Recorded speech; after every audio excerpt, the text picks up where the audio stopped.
আইপিএলের চলতি মরশুমের শুরুটা কলকাতা নাইট রাইডার্স এবং দলের সহ অধিনায়ক রিঙ্কু সিং উভয়ের জন্যই বেশ হতাশাজনক।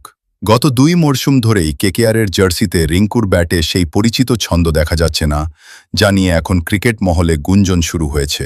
এবার এই প্রসঙ্গে সরাসরি তোপ দাগলেন ভারতের প্রাক্তন ওপেনার ও নির্বাচক কৃষ্ণমাচারী শ্রীকান্ত। রিঙ্কুর ব্যাটিং দক্ষতা নিয়ে প্রশ্ন তুলে শ্রীকান্ত বলেন, রিঙ্কু মোটেও মারকাটারি ব্যাটার নন।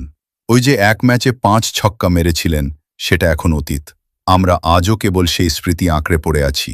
ও মূলত সিঙ্গল ডাবল নিয়ে স্ট্রাইক রোটেট করতে পছন্দ করে। কিন্তু যখনই ওভার প্রতি 10 থেকে 12 রানের প্রয়োজন পড়ে, রিঙ্কু চাপে পড়ে যায়।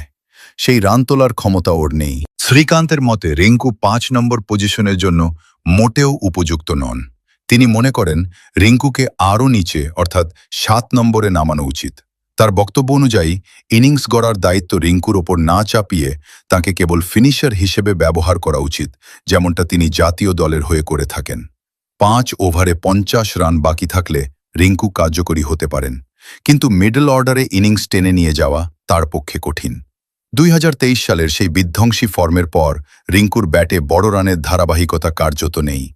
কেকেআরের ঘুরে দাঁড়ানোর জন্য রিঙ্কুর ফর্মে ফেরা অত্যন্ত জরুরি। এখন দেখার শ্রীকান্তের এই পরামর্শ মেনে নাইট ম্যানেজমেন্ট রিঙ্কুর ব্যাটিং পজিশনে কোনো পরিবর্তন আনে কিনা।